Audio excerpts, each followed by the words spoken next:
नमस्कार, my Lord में आपका स्वागत है। फ्रीडम ऑफ एक्सप्रेशन यानी अभिव्यक्ति की स्वतंत्रता, जिसका साफ मतलब है कि आपको स्वतंत्र रूप से सोचने और बोलने की आजादी है, लेकिन इसका मतलब ये नहीं कि आप इसका गलत फायदा उठाएं। कई बार लोग इस स्वतंत्रता का गलत इस्तेमाल करते हुए अपने कृत्यों के जरिए अश्लील आचरण को बढ़ावा देते हैं। इसी तरह के व्यवहार से निपटने के लिए भारतीय दंड संहिता में कई प्रावधान किए गए हैं। चलिए जानते हैं इन प्रावधानों से जुड़ी कुछ अहम बातें। आईपीसी की धारा 292 की उपधारा 1 अश्लीलता के अर्थ को समझाने का प्रयास करती है और उपधारा 2 में अश्लील सामग्री की बिक्री के अपराध की सजा तय की गई है।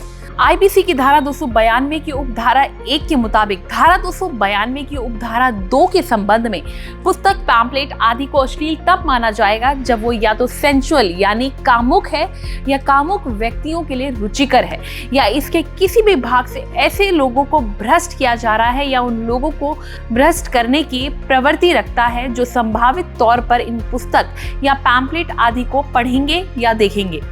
वहीं अगर बात की जाए आईपीसी की धारा 292 की उपधारा 1A की, तो उसके मुताबिक अगर कोई भी शख्स अश्लील पुस्तक, पैम्पलेट, रेखाचित्र, रंगचित्र इत्यादि को बेचता है, किराए पर देता है या सार्वजनिक रूप से प्रदर्शित करता है या किसी भी तरह से प्रचलन में लाता है, बिक्री, किराए, वितरण, सार्वजनिक प्रदर्शनी के लिए ऐसी चीजों को अपने कब्जे में रखता है, तो वो इस अपराध का दोषी माना जाएगा।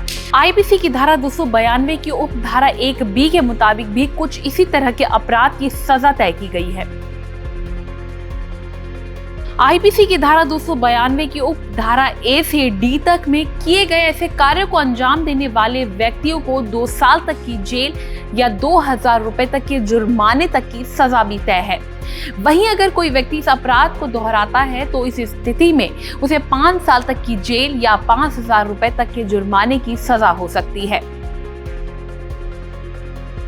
अगर उपरोक्त कार्य जनता की भलाई के लिए किया गया हो या जब इसका इस्तेमाल किसी धार्मिक उद्देश्य के लिए किया गया हो, तो इन दोनों स्थितियों में ये कार्य किसी धारा के तहत अपराध नहीं माने जाएंगे। आईपीसी की धारा 293 के अनुसार जो भी कोई व्यक्ति 20 वर्ष से कम आयु के किसी भी किशोर या युवक को कोई अश्लील वस्तु बेचता है, किराए पर देता है या डिस्ट्रीब्यूट करता है, प्रदर्शित करता है या प्रचलित करता है, तो ऐसे करने का प्रस्ताव या प्रयास करता है तो उसे अपराध माना जाएगा। इतना ही नहीं, उस व्यक्ति को 3 साल तक की जेल या 2000 रुपए तक के जुर्माने तक की सजा हो सकती है। वहीं अगर कोई व्यक्ति इस अपराध को दोहराता है तो इस स्थिति में उसे 7 साल तक की जेल या 5000 रुपए तक के जुर्माने की सजा हो सकती है। बात करें आईपीसी की धारा 294 की, तो उसके मुताबिक जो भी कोई व्यक्ति सार्वजनिक स्थान पर अश्लील हरकतें करता है या अश्लील गाने गाता है, तो दोष साबित होने पर उसे 3 महीने के लिए कारावास या जुर्माने या दोनों की सजा हो सकती है। कानून से जुड़ी इस तरह की और भी जानकारी के लिए देखते रहिए माय लॉर्ड।